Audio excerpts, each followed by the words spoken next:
everybody. Hello. And today we're going to do a great recipe demonstration, oil and sugar free, which I call a go-to recipe.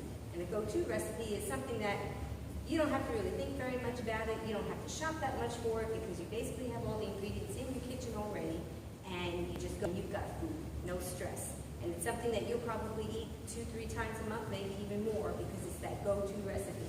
And it's a special one for me because this is the first one that somebody special to me is going to be demonstrating a recipe. And that person is my best friend. That person is the love of my life. That person is a really fabulous cook. And of course, it's my husband, and it's Rick. Come on over, Rick. Hello, everybody. Thank you, Amy. That was really sweet of you. You're the same for me. Anyway, we are going to make a black bean salsa type dip. And it's really easy to make. And you turn around. I got all these ingredients basically in Walmart, but you can purchase them in Publix or any food store. Pico de gallo, a rotel, black beans salt-free, and a jar of low-sodium salsa. I usually use the Newman's, but we found this the other day, and it's only 100 milligrams of salt for 2 tablespoons. So when you look at the amount that you actually make, it's nominal. So you start off with the black beans. I don't even bother draining them, but you can. And you can toss those in. So you need 2 cans of black beans. And like I said, these are no salt. Okay? And I turned around and purchased some guacamole. This one's the spicy kind, but you don't have to use the spicy, you can use mild. But I like a little bit of a kick. So, and this is, I'm trying to look at the ounces. I'm not really sure, but it was the smaller of the 2 of them. And that gives you the fat that you need in order to help with healthy brain activity. Anyway, so then you turn around and take the pico, put it in there. And I like the rotel because it has no salt, and it gives it a little spice. This one gives a medium flavor salsa, and we just dump that whole can in. Did it work? Maybe why don't you take care of that? Anyway, a lot of times I turn around and I mash the beans prior to. You can use a spoon or a little mashed potato thing, and you mix it up.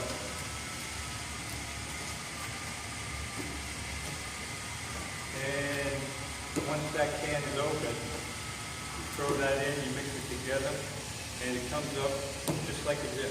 You can use it for chips. What we do is we put it on a sweet potato. So we bake some sweet potatoes, usually just microwave. This one gives it a little kick because it's got those green chilies inside of it. So it has a nice flavor. And it's, like I said, very, very little salt. We're going to have this out there. This one's a little soupier than normal. I usually make my own black beans, but, and then that's basically it. I'm going to turn around and put a little inside the bowls for you guys so that you can try it. And then we'll have it out there to serve as well. Yeah, sure. It looks, it doesn't look very appetizing, kind of brown, but it tastes really good. It has a nice flavor to it. So how long does that take? Right? And when you turn around and you microwave a sweet potato, you throw it right on the sweet potato, and it's a delicious meal, just like that. It's real quick, real easy. That's one of the first things that we started off with when we transitioned over to this. And it took me a little while to figure it out, because it didn't come out of a cookbook or anything. But that's it. Ta-da. So you put it over a sweet potato. What other kind of things do you do with it? I've used it for chips and dips. You know, you can turn around and use it as an alternate to flavor different things. A lot of times when we eat, I'll have a bunch of things in the refrigerator. Like last night, it was weird. We kind of celebrated Easter and on Friday, because all my family was together. My kids were in town on that particular day, so I actually made a nice squash thing with stuffing. But we had this as a side, and a lot of what we create is it creates like a little smorgasbord. So we'll have kind of like a potluck. You'll have like five different things, 4 or 5 different things, because I'll always have like a split pea dal inside of my refrigerator, and I'll always have hummus inside of my refrigerator. I always have the butternut squash. Not always. There's a black bean butternut squash that I made, and it's like a chili. You know, a lot of times we'll have that in the refrigerator. So I always have some things that were frozen prior to or is fresh. And plus, when you have the different vegetables that we always have cut up cauliflower, cut up broccoli, and we eat that like the hummus. By eating it by itself, it's not really that great of a flavor. But if you dip it in the hummus, it's really addicting. Kind of like the chips that you used to have. And with the hummus, all you need is a NutriBullet.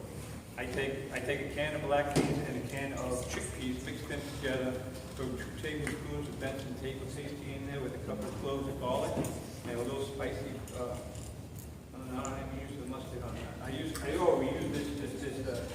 We make that dressing. I put a little bit of that dressing in there and some lemon, and just mix it together with water, and it's delicious. It comes out a really flavorful hummus. Now, did you tell them that sometimes we heat this up? Yeah, a lot of times I heat this up and then put it on top. But it depends. If you don't have a microwave available, it's not necessary. It tastes different that way too. What'd you think? Not too bad. Now, you could also, today I think that the only guy that was available was the spicy one, and the only guacamole that was available was the spicy one. So if you think this is a little bit too spicy, you can tone it down tremendously. Other versions. And this is one that came at Walmart, but you can get something that's called Holy Guacamole. And if you've ever seen that, that's another one. But you have to look, because some of the brands have a lot of sodium in them, so just don't get any carrot. These are all very low sodium, and that's one of the main things that you have to check when you transition over to this salt-wise. 2 tablespoons, 8 servings. This is 8 servings. It's 100 milligrams per 2 tablespoons. So when you look at this one, which is 100 milligrams per 2 tablespoons, and it has 14 servings in a container. So that's the only salt that's inside of here. Because we were able to actually find this rotel that had no salt added. That's really nice. So these are just nice things to have around in the house, and for the most part, they're in your pantry, and you can just throw things together if you're hungry. And when you're thinking about salt, if you went and got a Big Mac or something like that, you're probably looking at 22 milligrams of salt, 2,200 milligrams of salt in one Big Mac. This thing here on your sweet potato, you probably get maybe 400. Okay. And for me, salt was a big issue. The classes work during this part of that. What's that? The classes work at Publix. They have a salsa that's 20 milligrams, and just found one at Trader Joe that has 0 milligrams in the salsa. Yeah. At the last meeting, I think somebody introduced me to that salsa at Trader Joe's, and they said 0. I don't know how you get 0, because there is salt in the tomatoes, and 20 is usually when it's just a whole food. And then sometimes for us, the challenge is it might say salt-free, but then it's got sugar or oil. But just read, for us, we read the ingredients before we read the nutrition label. Anytime it says low fat, no fat, good for you, whatever, you read the back and you're like, Not always. It's too often like that. Anyway, for me, I lost over 100, I was just shy of 100 pounds. I had blood pressure, it was really, really high, and cholesterol. I was on meds for both of them. I'm not on any of my meds anymore, any of that stuff, and it's been 6 years. So it's a doable thing, it really is. And this was one of the dishes that we started off with, and I thought it'd be a nice, easy transition. Yeah, this And is a sweet great potatoes are transition. pretty tasty for the most part. Amy's lost like 30. Yeah, I lost about 30 pounds, and my mom and grandma had type 2 diabetes, and so I was going to head in that direction. So, you know, don't have to worry about that. So, Any other questions? How long would that last, like in a refrigerator? well, in our house, not too Oh, long. well, Oh, you know, I would turn around and say 5 days for one person. for one person. You know, you don't have to make as much of this as I've made. We have made. Yeah, you can just turn around. The newest thing that I've added is this rotel. I only ran across this rotel about a month and a half ago, and it really What just is kicks it up a rotel? bit. It's all this is tomatoes and green chilies. Is that Is it- a I have brand a- or is it Yeah, this is a brand. I thought it had onions. It doesn't. It It's just doesn't? tomatoes, water, chopped green chili peppers. It's something you can make on the road. Yeah. Yes, it's very simple.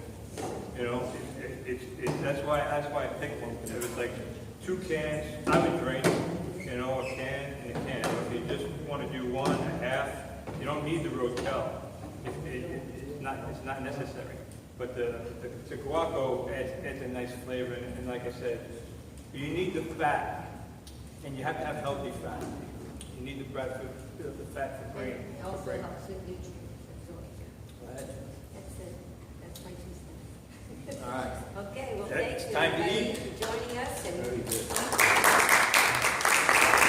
and leave some comments for us. And we're all going to join each other in the other room for our potluck dinner. Bye.